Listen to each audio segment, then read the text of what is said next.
mal, c'est mon métier. Et en plus, un métier que j'ai choisi. Ce n'est pas comme si j'étais forcée de le faire parce que j'ai une famille à nourrir. Je n'ai pas de famille et je ne me nourris pas. Vous voulez ma saucisse? C'est pas drôle. Il ne m'en restait qu'une. Aucun problème, je la mangerai après le service. Je ne peux pas m'autoriser des choses que j'interdis aux autres. Bien sûr, impossible. C'est dans ma nature. Depuis que je suis haute, comme ça, ce que je ne permets pas aux autres, je ne le fais pas. Moi, je n'ai pas vraiment d'avis sur cette morale un peu stoïque, mais si vous la suivez, je suppose qu'elle doit vous aider à vivre. Beaucoup. Bah, c'est le principal. Hein. Vous savez, madame, je vais maintenant vous demander de ne plus me parler. Parce que les gardiens ont le droit de parler aux visiteurs, bien sûr, mais pas d'avoir une conversation. Sinon, après, ils ne peuvent pas vraiment surveiller les autres.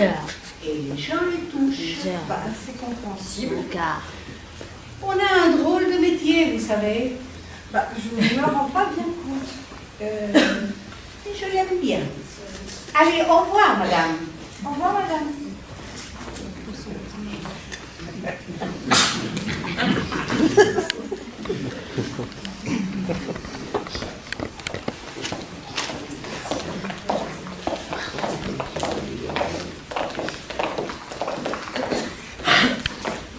Oui, des mammouths. Bah, c'est ça. Que des mammouths. Bah, partout, il n'y a que ça. Exposé, bien sûr, exposé, Anatole. Mais non, pas des Giacometti, je sais quand même faire la différence entre des mammouths et des... Qu'est-ce que j'en sais, moi, Anatole? C'est toi qui me donne rendez-vous à 16h au musée Malraux. J'y suis, il n'y a que des mammouths. Ok, d'accord, je te demande. Excusez-moi, au premier étage, il y a une exposition? Oui. Des Giacometti? Non, des mammouths. Au premier étage aussi? Oui, des petits mammouths. Merci. Allô? Non? Non, des petits mammouths. Quoi? Quel programme, Anatole? Quel programme? Je ne savais même pas qu'il y avait une exposition de Giacometti. C'est toi qui m'as donné rendez-vous ici au musée Malraux. Pourquoi moi j'aurais dû vérifier? Je ne sais pas, je ne suis pas présidente de la République. Ok, d'accord. Excusez-moi, pourquoi vous exposez des mammouths? Pour changer. Okay. Allô? Pour changer. Bah, pour changer, c'est ce qu'on vient de me répondre. Ok, d'accord. Tu viens pas, on s'appelle plus tard. Et quand on dit changer, c'est changer. Faire la culbute. Au nord, au sud, chambouler. Le monde à l'envers. Chavirer. Vous voyez? Je vois, oui. Ça m'étonnerait. Moi aussi. Personne ne voit. On le sait bien. C'est trop opaque. Quand on n'y a pas travaillé, on ne peut pas se rendre compte. Du musée? Oui. Personne ne peut. 8 heures par jour dans l'esthétique. Rien que de l'esthétique, 8 heures par jour. Du beau devant, du beau derrière, du beau où que vous tourniez vos yeux. Du beau. Et du charme en plus. Exact. Souvent du charme en plus.